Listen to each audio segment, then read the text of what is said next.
मैंने जानबूझकर हिंदी में रखा है। ओके, सो दैट जितने भी मेरे यहाँ पे फॉलोअर्स हैं इंडिया से, जितने भी लोगों ने सब्सक्राइब कर रखा है, मैं एग्जैक्टली उनको बता पाऊँ कि ISO 27001 है क्या, और क्यों कंपनियाँ इसको यूज़ करती हैं, क्यों ये इतना पॉपुलर है, और क्यों हम इतना डिस्कशन कर रहे हैं इसके बारे में। अगर मैं बात करूँ ISO 27001 की, तो ये बेसिकली एक मैनेजमेंट स्टैंडर्ड है। मैनेजमेंट स्टैंडर्ड क्या होता है? मैनेजमेंट स्टैंडर्ड, बहुत सारे मैनेजमेंट स्टैंडर्ड्स के बारे में आपने सुना होगा, जैसे कि ISO 9001, ISO 27001। ये स्टैंडर्ड्स बेसिकली आपको बनाते हैं कंप्लायंट, आपकी कंपनीज को बनाते हैं कंप्लायंट। बेसिकली अगर मुझे एक कॉम्पिटेंट कंपनी या एक कॉम्पिटेंट एज अ प्रोफेशनल खुद को शो करना है, या किसी भी कंपनी को मुझे एज अ कॉम्पिटेंट एक ऐसा कुछ शो करना है जो कि बहुत ही कॉम्पिटेंट है इन टर्म्स ऑफ जो जो जितना भी हमारा आजकल जितना भी मार्केट में ट्रेंड्स चल रहा है इन टर्म्स ऑफ सिक्योरिटी, अगर मैं बात करूं, या फिर मैं किसी भी तरह से बात करूं, क्वालिटी की अगर मैं बात करूं, तो ISO 9001 की बात होती है। तो इसी तरह से अगर मैं बात करता हूँ क्वालिटी की, तो मुझे 9001 का कंप्लायंस दिखाना पड़ेगा, 9001 की सर्टिफिकेशन दिखानी पड़ेगी। अगर मैं क्वालिटी की बात करता हूँ, चाहे मैं अपनी क्वालिटी की बात करूँ एज अ प्रोफेशनल, जैसे मैं एक प्रोफेशनल हूँ, या फिर अगर मैं बात करूँ किसी भी कंपनी की, तो अगर एक कंपनी बोलती है कि मैं क्वालिटी मैनेजमेंट स्टैंडर्ड फॉलो करती हूँ, तो फिर उसको ISO 9001 के साथ एक कंप्लायंस शो करना पड़ेगा। किसी भी तरह के ऑडिट्स में ये ज़रूरी है, मैंडेटरी रिक्वायरमेंट है।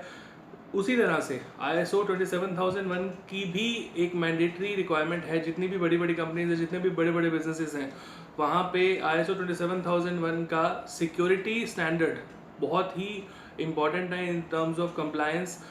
ऐसे ही बहुत तरह के और स्टैंडर्ड्स हैं, जैसे कि PCI DSS है, HIPAA है, बहुत सारे तरह तरह के स्टैंडर्ड्स हैं जो कि आप देख सकते हैं, ऑनलाइन अवेलेबल भी है और सारी इन्फॉर्मेशन।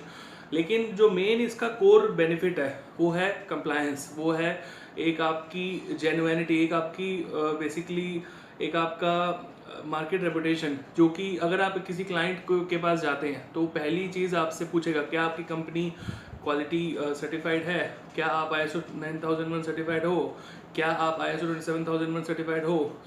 अगर कोई भी ऑर्गेनाइजेशन है, उसको इसकी रिक्वायरमेंट है आज की डेट में, और हमेशा रहेगी आने वाले टाइम में। दूसरा, अगर आप एक इंडिविजुअल हो, अगर आप क्वालिटी में बहुत टाइम से काम कर रहे हो, अगर आप सिक्योरिटी में बहुत टाइम से काम कर रहे हो, तो आपको भी इन सर्टिफिकेशंस की रिक्वायरमेंट है एज एन इंडिविजुअल। तो अगर मैं बात करूं ISO 27001 की, तो ISO 27001 जो स्टैंडर्ड है, वो बेसिकली जो ओवरऑल उसका एक स्ट्रक्चर है, अगर मैं उसको डिफाइन करना चाहूँ दो टर्म्स में, तो पहला वो बात करता है जितने भी कंट्रोल्स हैं, जितने भी तरह तरह के कंट्रोल्स हैं। अब आप पूछोगे कंट्रोल क्या होता है? कंट्रोल बेसिकली किसी भी चीज़ को अपनी ऑर्गेनाइजेशन में अगर मैं रेगुलेट करना चाहता हूँ, अगर मैं किसी भी चीज़ को, अगर मैं बोलता हूँ कि नहीं ये ऐसे नहीं है, ऐसे होना चाहिए, अगर ये काम ऐसे नहीं है, ऐसे होना चाहिए, अगर किसी भी प्रोसेस को, किसी भी वर्क फ्लो को अगर मैं डिफाइन करना चाहता हूँ कि वो इस तरीके से स्ट्रीमलाइन हो, तो मुझे कंट्रोल्स डिफाइन करने पड़ेंगे। तो ये सारे कंट्रोल्स हमें ISO 27001 बताता है। तरह तरह के कंट्रोल्स है उसके अंदर, हर एक सिचुएशन के डिफरेंट कंट्रोल्स हैं जो कि ISO 27001 डिफाइन करता है, और आपको पूरी तरह से बताता है किस तरह से आप इम्प्लीमेंट कर सकते हो। ये है पहला पार्ट जो कि है कंट्रोल्स का। दूसरा पार्ट है आपका, उसमें जो सबसे इंपॉर्टेंट है वो है रिस्क असेसमेंट। रिस्क ट्रीटमेंट के ऊपर बात करता है ISO 27001, जो कि उसका अगेन बहुत एक इम्पॉर्टेंट उसका एक एस्पेक्ट है ISO 27001 का। उसके अंदर वो आपको बताता है किस तरह के रिस्क आपकी अभी ऑर्गेनाइजेशन में चल रहे हैं, और आप कैसे उसको मिटिगेट कर सकते हो, कैसे आप उसको रिजॉल्व कर सकते हो, कैसे आप उसको ओवरकम कर सकते हो। तो बहुत सारी डिफरेंट बहुत बहुत तरह की चीज़ें हैं डिस्कशन में, अगर मैं ISO 27001 की बात करूँ। बट अगर मैं बात करूँ इम्पोर्टेंस की, तो मेरा विश्वास करना, आपके लिए भी और आपकी ऑर्गेनाइजेशन के लिए भी ISO 27001 आज की डेट में सिक्योरिटी का सबसे इम्पॉर्टेंट एक रेगुलेशन है, एक कंप्लायंस है, जो कि मैंडेटरी है आज की डेट में, और आपकी ऑर्गेनाइजेशन पे होना ही चाहिए। इसका कोई ऑल्टरनेटिव नहीं है, इसका कोई वो नहीं है वर्क अराउंड। आपको ये सर्टिफिकेशन चाहिए अगर आपको मार्केट में अपनी ऑर्गेनाइजेशन को एक लेवल पे स्टैंड करना है, अगर आपको खुद को मार्केट में एक लेवल पे स्टैंड करना है। अगर आप उसकी बात करो, सिक्योरिटी की, इंफॉर्मेशन सिक्योरिटी की बात करो, तो आपको ये स्टैंडर्ड चाहिए ही चाहिए। इसका कोई अदर वे नहीं है। सो ये इम्पोर्टेंट है।